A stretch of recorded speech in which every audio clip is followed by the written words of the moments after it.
ओम नमः शिवाय। शिव महापुराण श्री कैलाश संहिता अध्याय 11 वामदेव द्वारा ब्रह्म निरूपण। ऋषि बोल्या કે હે મહાભાગ્યશાળી સુતજી, આપ અમારા પૂજ્ય છો, એટલા માટે અમારા ઉપર દયા કરીને અમને બતાવો કે વામદેવનો શું મત છે, એ સાંભળવાની અમારી ઈચ્છા છે। ત્યારે એમનું આ વચન સાંભળીને ગંભીર વાણીથી બોલ્યા, હે મુનિઓ, આપનો મંગલ થાવો, કારણ કે આપની મતિ હંમેશા શિવભક્તિમાં તત્પર છે। પહેલા રથંતર કલ્પમાં વામદેવ નામના મુનિ થયા, જે ગર્ભથી ઉત્પન્ન થતાં જ સ્વયં શિવ જ્ઞાનને જાણનારા અને દેવ, અસુર, મનુષ્ય તેમજ સર્વ દેવતાઓના જન્મ કર્મને જાણનારા હતા।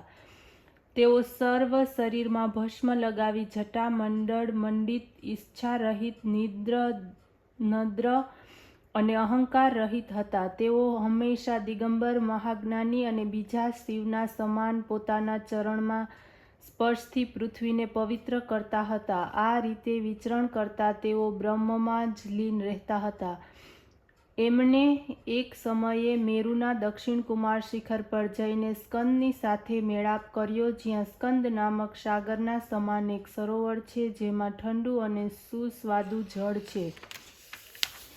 ત્યાં શિખર ઉપર બેઠેલા મુનિવૃંદોથી સેવિત ભગવાન શિવના પુત્ર સ્કંદ, જે સૂર્ય સમાન તેજસ્વી, 4 ભુજાથી યુક્ત, સુંદર શરીરવાળા, મુકુટ વગેરેથી વિભૂષિત, તેમજ આજુબાજુ રત્નભૂત 2 શક્તિઓ જેની ઉપાસના કરી રહી છે, જે મયુરના વાહન ઉપર આરૂઢ છે, એવા એમને જોઈને મુનીશ્વરને પરમ ભક્તિથી એમની પૂજા કરી અને હાથ જોડીને એક દિવ્ય સ્તોત્ર દ્વારા તેમની સ્તુતિ કરી। મહેશ્વરના પુત્ર સ્કંદ આથી પ્રસન્ન થયા અને બોલ્યા, હે મુનિ, હું તમારી પૂજાથી પ્રસન્ન છું। તમે જે પ્રેમ ભક્તિથી મારી આ પૂજા કરી છે, એના માટે હું તમારું શું પ્રિય કરું? કારણ કે આપ જેવો યોગીઓમાં મુખ્ય, પરિપૂર્ણ અને નિષ્પૃહને આ લોકોમાં કાંઈ મેળવવા જેવું નથી। જો પણ આપ જેવા લોકો લોક કલ્યાણને માટે પૃથ્વી ઉપર ફરતા રહે છે, હે બ્રહ્મન, આપની જે ઈચ્છા હોય તે કહો, લોક રક્ષાને માટે હું જરૂર એનું આચરણ કરીશ।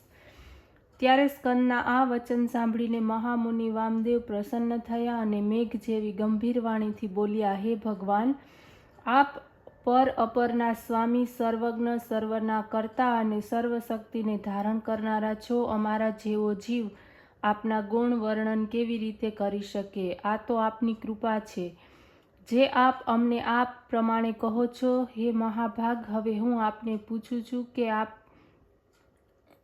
એને આપ ક્ષમા કરો, કારણ કે મારું આ અતિક્રમણ છે। પ્રણવ જ સાક્ષાત પરમેશ્વર વાચક, એ જ દેવ પશુપતિ વાચ્ય છે, જે પશુઓને પાપથી છોડાવે છે। જો શિવજીને પ્રણવ દ્વારા બોલાવવામાં આવે તો ક્ષણ માત્રમાં જ પાપને દૂર કરનારા થાય છે। આ રીતે પ્રણવોપાસના જ પાપ મોચક છે અને પ્રણવની જ વાચકતા સિદ્ધ થાય છે। ઓમકાર જ શિવ સ્વરૂપ છે અને ઓમ એ પ્રમાણે સર્વની શ્રુતિ અને બ્રહ્મ સ્વરૂપ છે। હે દેવતાઓના પતિ, આપને નમસ્કાર છે। આપ જ પતિના પતિ અને પરિપૂર્ણ છો, માટે આપને જ નમસ્કાર છે। હે સેનાપતિ, અમારા વિચારથી જગતની સ્થિતિમાં શિવના સિવાય બીજો કોઈ નથી। સર્વવ્યાપક સ્વામી મહેશ્વર જ સર્વરૂપવાળા છે। અમે સાંભળ્યું છે કે સમષ્ટિના ભાવથી આ સર્વ કાંઈ પ્રણવાર્થ જ છે। ઓમ નમઃ શિવાય।